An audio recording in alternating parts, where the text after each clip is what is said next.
We are all adjusting to a new normal, making sacrifices, but discovering solidarity. Every day is difficult, but we will persevere through these times. Thank you to our teachers. Your unwavering dedication through these uncharted waters gives us all hope.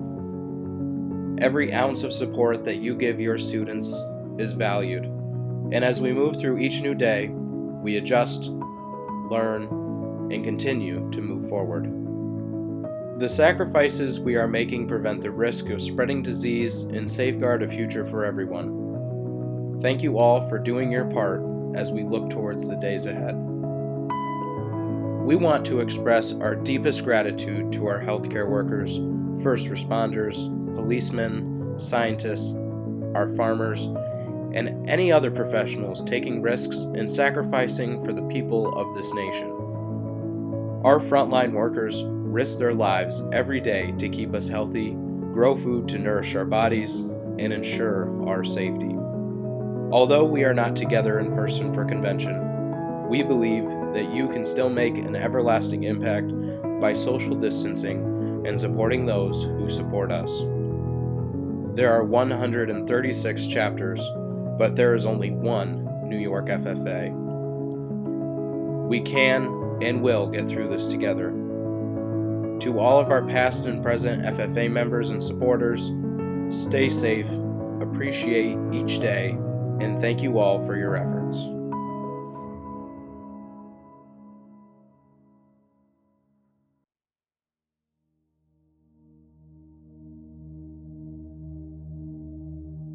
The virtual convention will come to order. We are now holding the 95th New York State FFA Convention. Mr. Vice President, are all officers at their stations? I shall call the roll of officers, determine if they are at their stations, and report back to you, Mr. President. The Sentinel. Stationed by the door.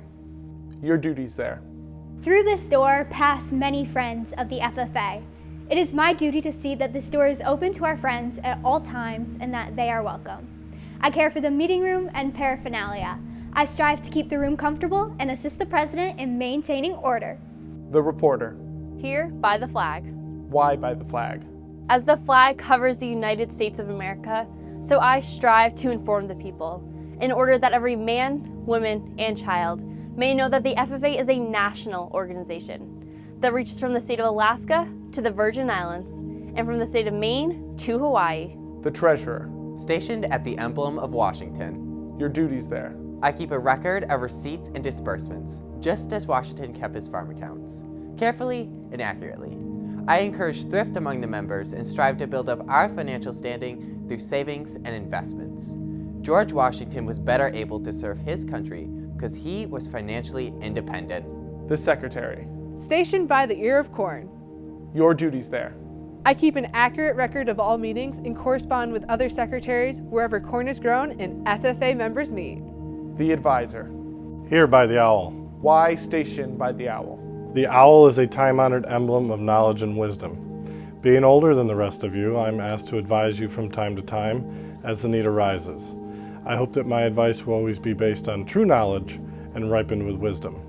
Mr. Vice President, why do you keep a plow at your station? The plow is a symbol of labor and tillage of the soil. Without labor, neither knowledge nor wisdom could accomplish much. My duties require me to assist in directing the work of our organization, and I preside over meetings in the absence of our president, whose place is beneath the rising sun. Why is the president so stationed? The rising sun is the token of a new era in agriculture. If we shall follow the leadership of our president, we shall be led out of the darkness of selfishness and into the glorious sunlight of brotherhood and cooperation. Mr. President, all officers are at their stations. Thank you, Mr. Vice President. The Secretary will now call the roll of members. There are over 8,000 members all across New York State, Mr. President.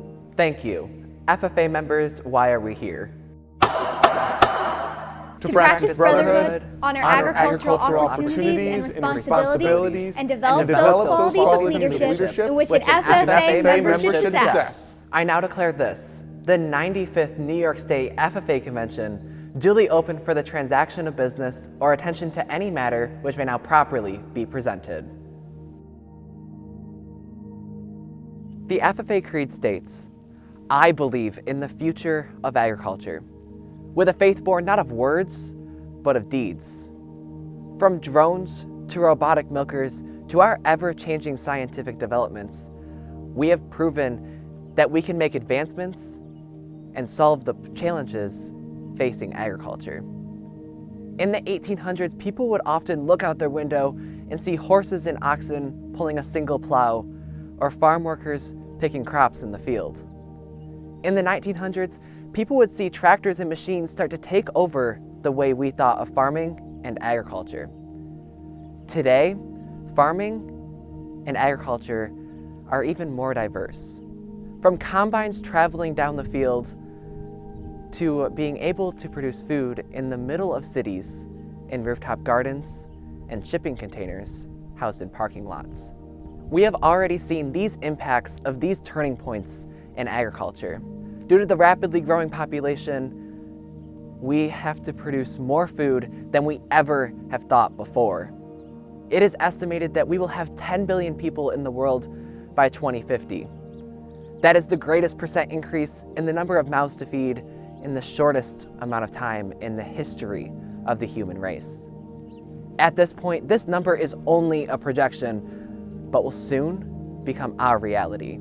When we have the ability to look past what we are already doing and see the need for advancements, we can create a future where agriculture is more than we ever thought before. A single quart of motor oil can contaminate up to 2 million gallons of drinking water.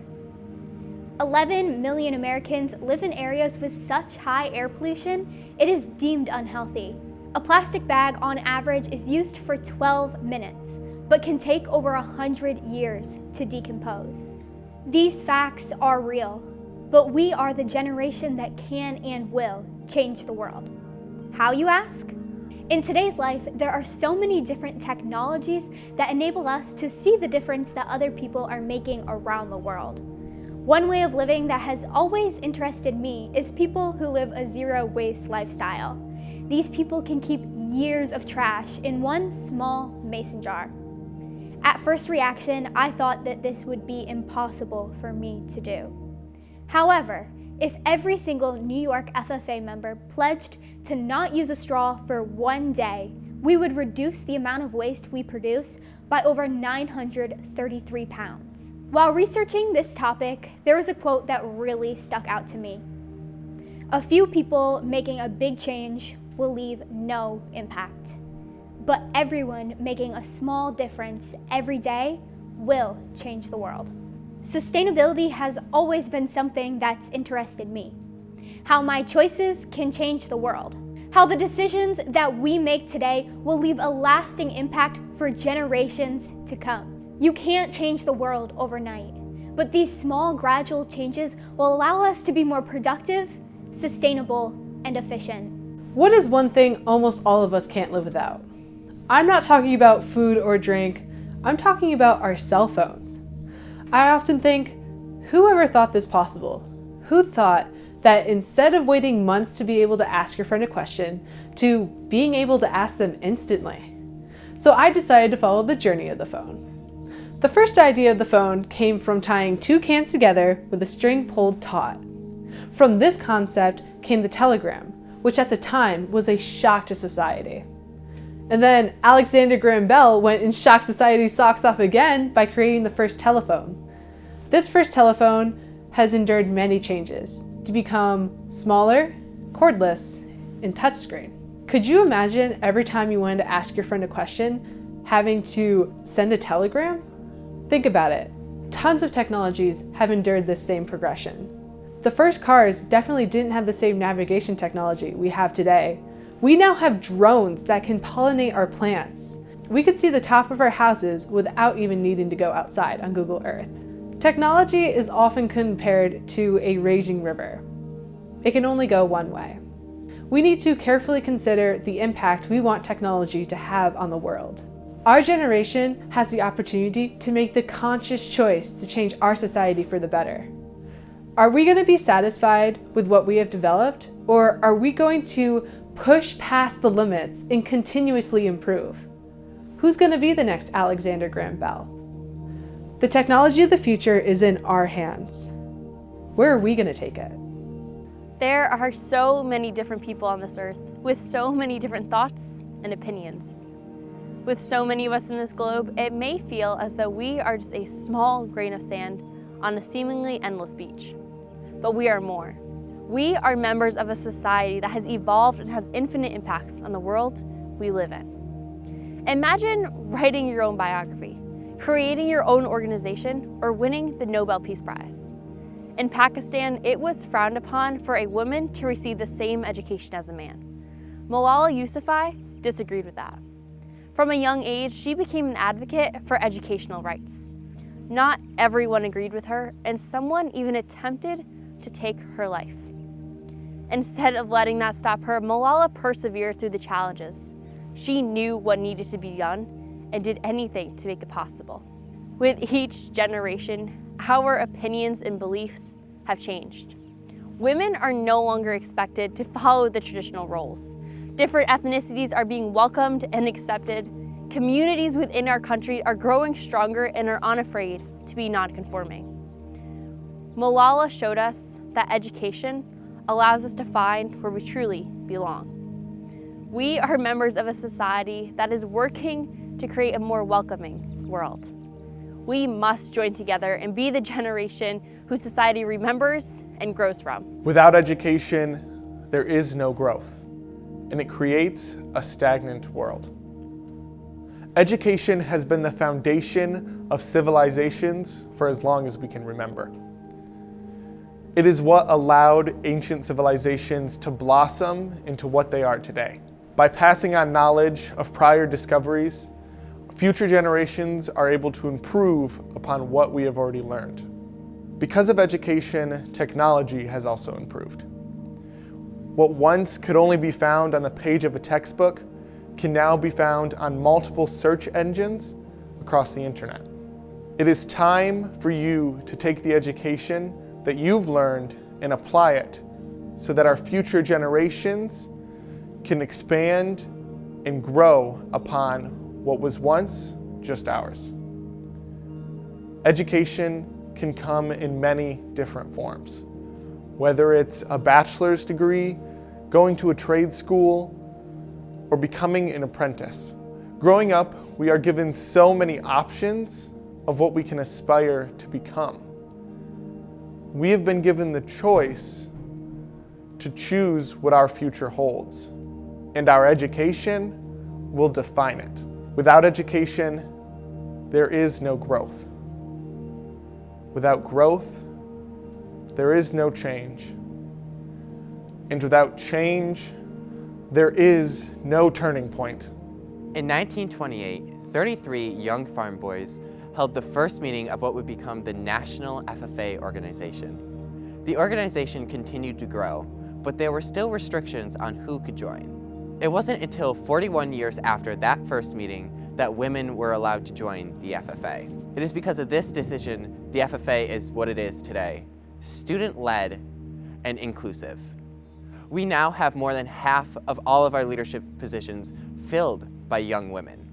Now, 92 years after this, we have the opportunity to change what the stereotypical member is yet again. Instead of coming from an agriculture background in a small town, the majority of our membership could come from the city. We in New York have one of the largest and most diverse metropolitan areas in the world. In New York City, we have 1.1 million students in their school district. Yet only about 700 of those students partake in the opportunities that the FFA have to offer. If just 1% of the students in New York City join the FFA, we would have 11,000 new members, each with a different outlook on life and agriculture. Our generation now has the opportunity to bring our own change to this organization. When we look towards the future, what do we see? The FFA that is open and accepting to all people, no matter what walk of life they come from or where they will go in the future.